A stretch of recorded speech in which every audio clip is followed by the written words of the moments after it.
Hi there. 3 weeks ago, I decided to make my own game.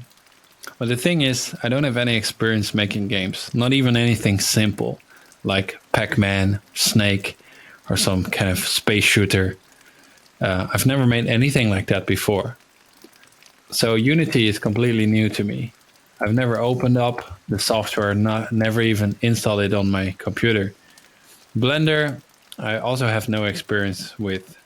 The only 3D thing I ever made was 15 years ago when I was still in school. We had this assignment to make teacups in 3ds Max. And my teacups look like shit too. So no experience there either. And even 3D painting or, digital painting, no experience, as well as programming. The best programming I've ever done was HTML and CSS. And, most programmers will probably tell you that's not programming. So yeah, no programming experience either.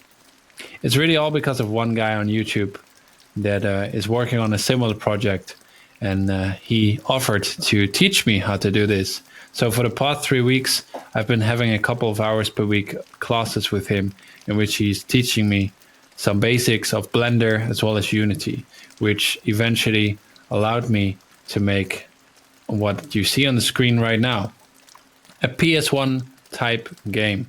This is what I'm aiming for. I'm looking for something, retro and nostalgic.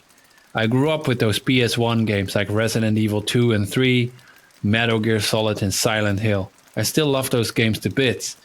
And of course, I also love new games like Ghost of Tsushima, Spider-Man, Horizon, God of War, Fortnite, and you name it, Mario Odyssey. I love those games.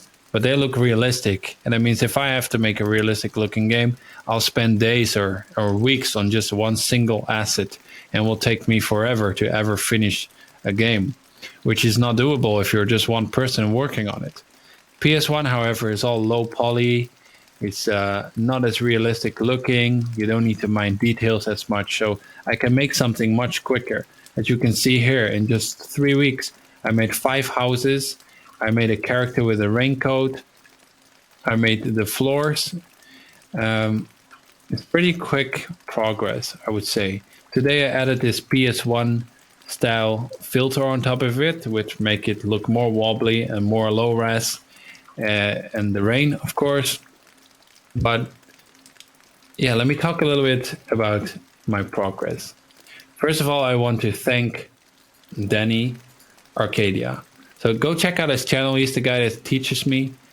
Basically, he's also working on his own survival horror game in that PS1 style. He's a really big fan of PlayStation 1's Resident Evil and Silent Hill, and that's his big inspiration for his own game. So he's basically teaching me because he's a really nice guy. And without him, I would probably not even have gotten this far because I have no idea how to get started.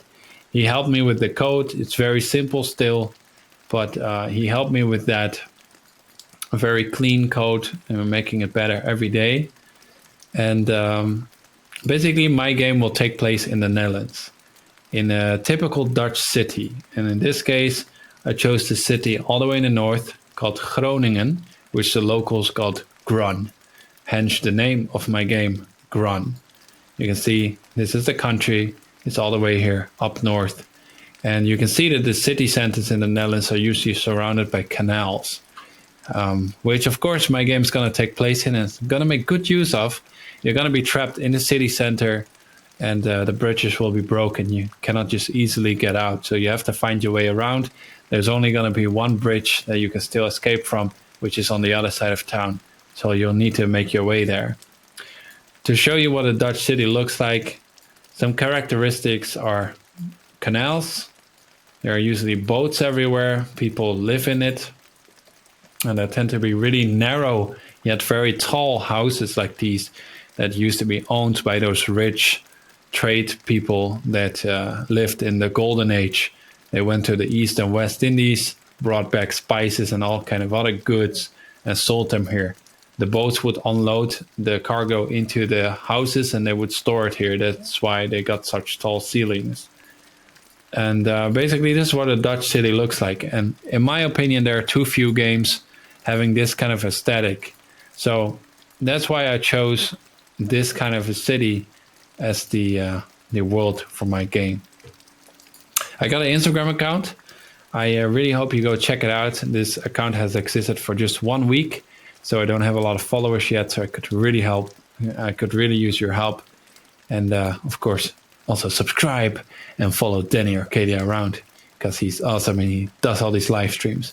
Anyway, back to my story. So basically, this guy that you see on the screen here is the main character.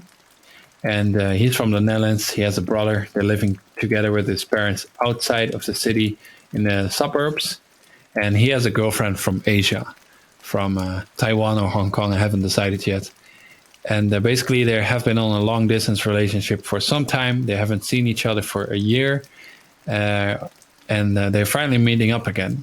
She arrives. He picks her up from the train station. And they make their way into the city center. On the TVs, they already see that there's some strange virus going around, which is not COVID. It's another virus turning people into savages. And they don't know what it is yet. They advise everyone to stay at home. Of course, this little couple that is so happy to see one another after such a long time is not paying attention to the TV. So they don't really know what's going on. Until the next morning, after they did their little thing in the bedroom. I don't need to tell you what goes on in there. But at 5 a.m. in the morning, they wake up to screams outside. It's chaotic. People are running.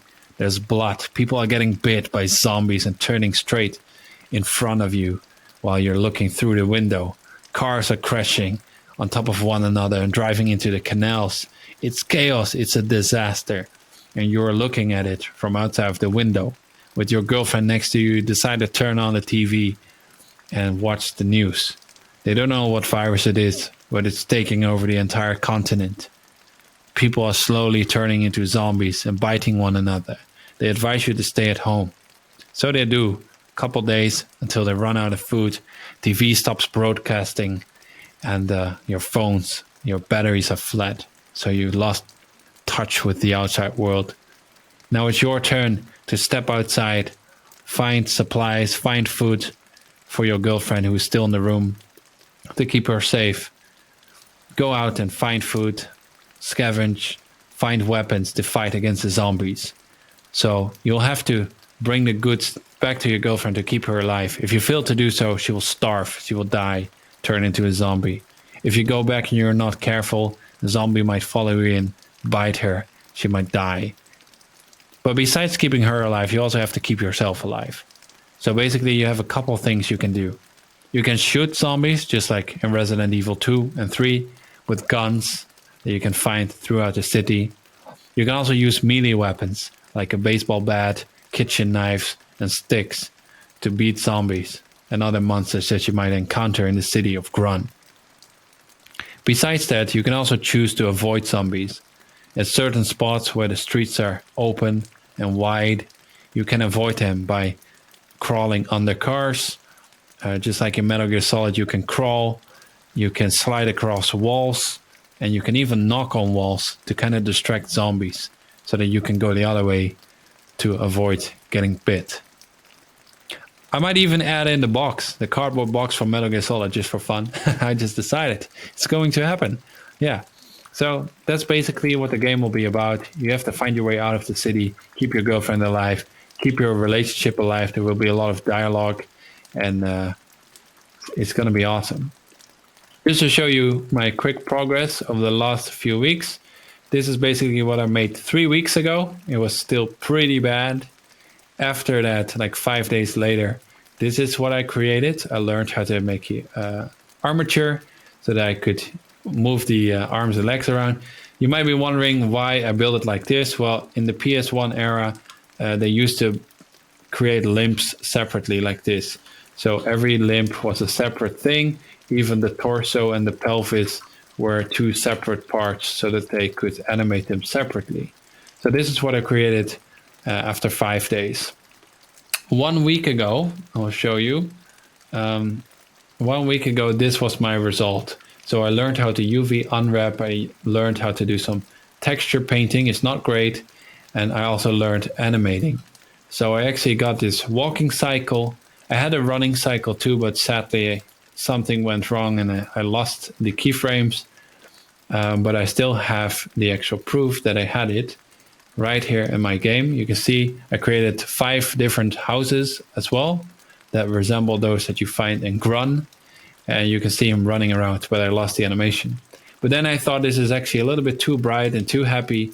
So I should probably, make it look more depressing. Like in my little example file here, you can see I made it dark and depressing. So I figured he needs a raincoat. As you can see here in my game, he has a raincoat now. I created this yesterday. This is the file. I created this yesterday. You can see that I actually animated the jacket so that it doesn't clip through the legs, but I still haven't figured out how to get this part of the animation into Unity, because you can see here in my game that actually the raincoat is still clipping through his legs. It's not animated. So I still have to figure out how to do that. But I'm pretty happy with my progress so far. So if you're curious to learn more about my little game here, about Grunn, then please follow me on Instagram. And also, of course, subscribe here on YouTube so you can see all my vlogs. And don't forget to press the bell icon so you get notified, and like my video. Thumbs up. And also check out Danny Arcadia's channel. He has a Discord channel as well, on which people share their different projects, ask questions, and help each other out. So if you're interested in this kind of stuff, make sure you check it out. All right, so that's it for now. I hope you like my project, and see you around next time. Thank you.